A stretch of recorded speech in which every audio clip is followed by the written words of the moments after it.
Good morning students, कैसे हैं आप सब। आज हम अपनी क्लास 10th का चैप्टर नंबर 4 स्टार्ट कर रहे हैं। लास्ट प्रीवियस वीडियो तक हमने चैप्टर 3 तक कंप्लीट कर लिया था as per the new NCERT syllabus. ठीक है, अगर आपने वीडियो नहीं देखी है तो प्लीज़ जाकर देख लेना ताकि आपको उनके बेसिक कंसेप्ट क्लियर हो जाए। उसके बाद अगर आप इस चैनल पर नए हैं तो please like and subscribe my channel और अपने दोस्तों के साथ भी ज़रूर शेयर करना अगर आपको अच्छा लगे तो। ठीक है, तो आज हम करते हैं chapter number 4 quadratic equation class 10th का इंट्रोडक्शन शुरू करते हैं। तो सबसे पहले है क्वाड्रेटिक इक्वेशन। वैसे तो आपने 3 टाइप की इक्वेशन पढ़ी हुई है, लीनियर इक्वेशन, क्वाड्रेटिक इक्वेशन, तो तीसरी थी क्यूबिक इक्वेशन, नेक्स्ट थी पॉलिनोमियल्स, है ना। तो हमने पढ़ना है क्वाड्रेटिक। क्वाड्रेटिक का मतलब होता है जिसमें x की पावर होती है 2।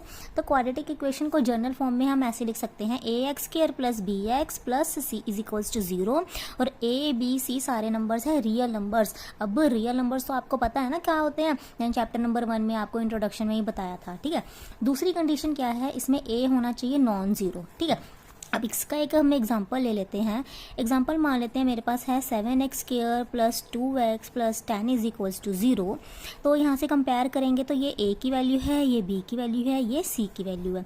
और बोलता है कि a 0 नहीं होना चाहिए। अच्छा बच्चे बताओ मुझे, अगर मान लो मैं यहाँ पे 0 ले लेती हूँ a को, ठीक है, a 0 हो गया तो ये पूरा का पूरा हट गया, तो बचेगा क्या, bx प्लस c।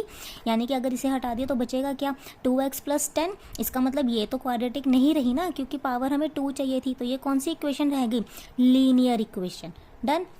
अब दूसरा क्या है, कहता है सिर्फ a नहीं इक्वल टू 0 होना चाहिए, बाकी b और c तो हो सकते हैं। फॉर एग्जांपल अगर मान लो मैं यहाँ पे b को 0 इक्वल कर देती हूँ तो यहाँ पे क्या लिख सकते हैं, ax² plus c is equals to 0। यहाँ पे b को 0 पुट कर देते हैं, 0 से किसी से भी मल्टीप्लाई करो तो 0 ही आएगा। तो यहाँ पे हम क्या लिखेंगे, 7x² plus 10 is equals to 0। और ये क्वाड्रेटिक है, क्यों, क्योंकि यहाँ पे x की पावर 2 दिख रही है। ठीक है बच्चे, अब हम बढ़ते हैं अपने सेकंड, जो ये तो था आपका इंट्रोडक्शन। अब सेकंड पार्ट है रूट्स ऑफ एन इक्वेशन। अब रूट्स ऑफ एन इक्वेशन का मतलब क्या होता है, जैसे कि मान लो मैंने लिखा है x² माइनस 4 एक क्वाड्रेटिक इक्वेशन लिख दी। ठीक है, तो रूट का मतलब ये होता है कि x की आपने वो वाली वैल्यू बतानी है जिसको यहाँ पे पुट करके इसका आंसर इक्वल्स टू 0 आ जाए। फॉर एग्जाम्पल मान लेते हैं इसका रूट कितना है, x2। अब यहाँ पे पुट करके देखते हैं, 2 की power 2 minus 4 is equals to 0, 2 2 4 minus 4 is equals to 0। यानी कि ये 0 इज इक्वल्स टू 0 के इक्वल आ गया। इसका मतलब x is equals to 2 is the root of this quadratic equation. पता लग गया रूट्स क्या होते हैं, मतलब x की या कोई भी वेरिएबल की वो वाली वैल्यू जो पुट करके आंसर हमें 0 दे। ठीक है बच्चे, ध्यान रखना इक्वेशन में इक्वल्स टू 0 होना चाहिए। डन। नेक्स्ट है अपने पास मेथड। अब क्वाड्रेटिक इक्वेशन तो हमें पता लग गई कि क्या होती है, बट इसको सॉल्व करने का क्या मेथड है। ध्यान दिया होगा यहाँ पे सिर्फ एक ही वेरिएबल आपको शो हो रहा है ना, तो यानी कि उस वेरिएबल को फाइंड करने का मेथड क्या है। देखो 3 टाइप्स के मेथड है, फैक्टराइजेशन, कंप्लीटिंग स्क्वायर रूट और तीसरा है quadratic formula. But new NCERT के अकॉर्डिंग आपका कंप्लीटिंग स्क्वायर रूट फॉर्मूला ये वाला जो मेथड है ये आपको कैंसिल है, ये नहीं है इस टर्म के सिलेबस में। ठीक है, तो 2 ही मेथड है आपके पास, कौन से, फैक्टराइजेशन और क्वाड्रेटिक फॉर्मूला। तो फैक्टराइजेशन को हम क्या बोलते हैं, जो कि ये आप पढ़ के भी आए हुए हैं वैसे तो, इसे हम बोलते हैं मिडल टर्म स्प्लिटिंग फॉर्मूला। ठीक है, इसमें जब हम मिडिल टर्म को स्प्लिट करते हैं तो सबसे पहले हम फैक्टराइजेशन ही मेथड समझेंगे। मान लेते हैं एक इक्वेशन है मेरे पास 2x² माइनस 5x प्लस 3। ठीक है, इसे हमने सॉल्व करना है फैक्टराइजेशन मेथड से। तो हमें पता है कि इसमें क्या होता है, ये p है, ये q है, या ये a है, ये b है, यानी कि इन दोनों को मल्टीप्लाई करके कितना आ रहा है, 6। हमें ऐसे 2 नंबर चाहिए जो कि मल्टीप्लाई करके तो आ रहे हैं 6 लेकिन प्लस या माइनस करके आ रहे हैं -5। तो ऐसे नंबर मुझे कौन से दिखाई दे रहे हैं, 2 और 3, है ना। इन्हें हम प्लस करेंगे तो प्लस करेंगे तो 5 आ रहा है और मल्टीप्लाई करके अपने पास 6 आ रहा है। तो आप देखो यहाँ पे कैसे करेंगे, यहाँ लिख लिया 2x² और यहाँ पे देखो बच्चे माइनस है, तो यानी कि यहाँ पे आएगा अपने पास 2x माइनस में और 3x माइनस में प्लस 3 का एज सच। अब यहाँ पे मैंने बताया था पहले भी कि इनको आप एक बार क्रॉस वेरिफिकेशन कर लेना, क्या इसे सॉल्व करके -5 ही आ रहा है, क्योंकि बहुत बच्चे क्या करते हैं साइन में प्रॉब्लम क्रिएट कर लेते हैं, ठीक है। तो इसको क्रॉस वेरिफिकेशन ज़रूर कर लेना इस स्टेप की, कि देखो यहाँ पे माइनस माइनस प्लस होता है तो 2 और 3 आ जाएगा 5, तो 5 तो आ गया, बड़े नंबर के आगे माइनस का साइन है तो यहाँ पे भी माइनस आ गया, ठीक है। अब हम क्या करेंगे, इन दोनों में से करेंगे कॉमन, यहाँ पे 2x कॉमन आ गया, यहाँ पे आ गया x माइनस 1 और यहाँ से 3 कॉमन आ रहा है, यहाँ से भी आ गया x माइनस 1, ठीक है, क्योंकि माइनस साइन को भी मैंने कॉमन ले लिया। अब क्या बचेगा, x माइनस 1 और ये अंदर क्या बचेगा, यहाँ से 2x, यहाँ से माइनस 3। तो ये इसकी फैक्टराइजेशन होगी। अगर और सॉल्व करना है, इसके रूट्स फाइंड करने हैं, अगर रूट्स फाइंड करने के लिए क्या करते हैं, हम इस इक्वल्स टू 0 लगा देते हैं और इसमें भी हम इज इक्वल्स टू 0 लगा देते हैं। तो यहाँ से x की वैल्यू 1 आ गई, यहाँ से x की वैल्यू 3/2, ये आ गया आपके पास फैक्टराइजेशन। अब हमने, ये तो था आपका फैक्टराइजेशन मेथड। अब हमने क्या करना है, दूसरा अपना क्वाड्रेटिक फॉर्मूला, ठीक है। क्वाड्रेटिक फॉर्मूले में ध्यान आपको रखना है कुछ एक स्टेप्स, देखो इसी का ही सॉल्व करेंगे लेकिन आपको स्टेप्स क्या ध्यान रखने हैं मैं यहाँ पे लिख रही हूँ, फिर यहाँ पे हम सॉल्व करेंगे, ठीक है। यहाँ पे देखो सबसे पहली बात डी बोले तो डिस्क्रिमिनेशन,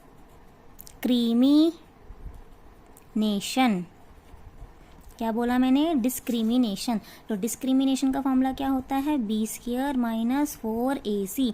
इसे आपने 101% याद करना है डिस्क्रिमिनेशन को, ठीक है। उसके बाद है d की वैल्यू होती है 3 टाइप में, इक्वल्स टू 0, ग्रेटर देन 0 और लेस देन 0। ये 3 वैल्यू आपने सबसे पहले फाइंड करनी है।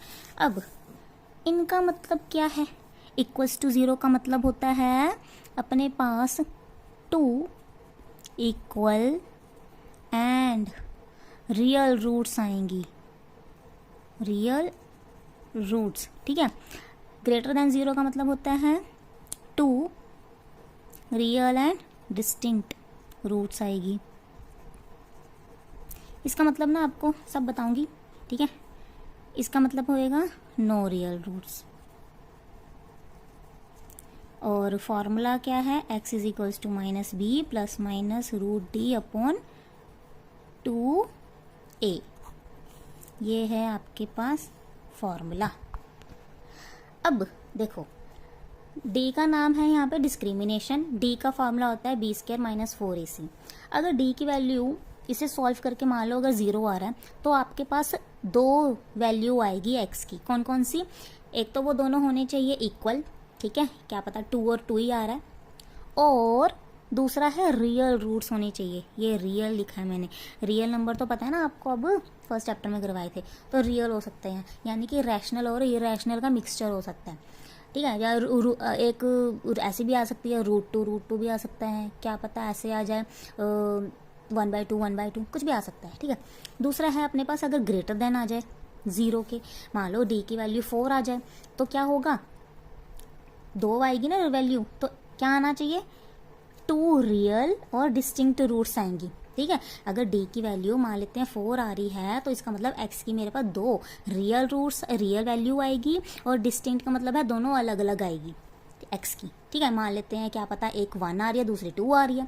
अगर मान लेते हैं यहाँ पे d की वैल्यू आ रही है नेगेटिव में, 0 से कम मतलब सारी नेगेटिव, जैसे कि -1 -2, तो इसका मतलब कोई रूट्स नहीं आएंगे रियल। इसका मतलब आपको आंसर को कर देना है वहीं तक स्टॉप, ये निकालने की ज़रूरत नहीं है, ठीक है बच्चे। अब यहाँ पे देखो एक x का फॉर्मूला है यहाँ पे निकालने का, ये आपको याद करना है। इसके लिए सबसे पहले आपको d की वैल्यू फाइंड करनी है, फिर उस d की वैल्यू को यहाँ पे पुट करके इसमें a b की वैल्यू पुट करके सॉल्व करना है। अब यहाँ पे देखो कैसे करना है, सबसे पहले यहाँ पे देखो हमने कंपेयर करना है, ये a है, ये b है, ये c है। कैसे पता लगा, सबसे पहले बच्चे आपने ये देखना है कि ये क्या अरेंजिंग है। अरेंजिंग का मतलब पहले x² फिर x फिर कांस्टेंट टर्म, है ना। अरेंज है तो मैंने ABCs को नाम दे दिया, ये होगी इक्वेशन। अब हमने क्या करना था, d फॉर्म फाइंड करना था। d का फॉर्मूला क्या है, b² माइनस 4ac। b² मतलब साइन साथ में लेना है, b² माइनस 4, a है 2 और c है 3, कितना आ जाएगा 25, 4 2 = 8, 8 3 = 24, ये आ गया 1, यानी कि d की वैल्यू 1 आ रही है। 1 का मतलब greater than 0, greater than 0, greater than 0 का मतलब है 2 रियल एंड डिस्टिंक्ट रूट्स आएगी। देखो कैसे आएगी, यहाँ पे हम क्या करेंगे, अब x की ये फॉर्मूला है ना, इसमें पुट करेंगे।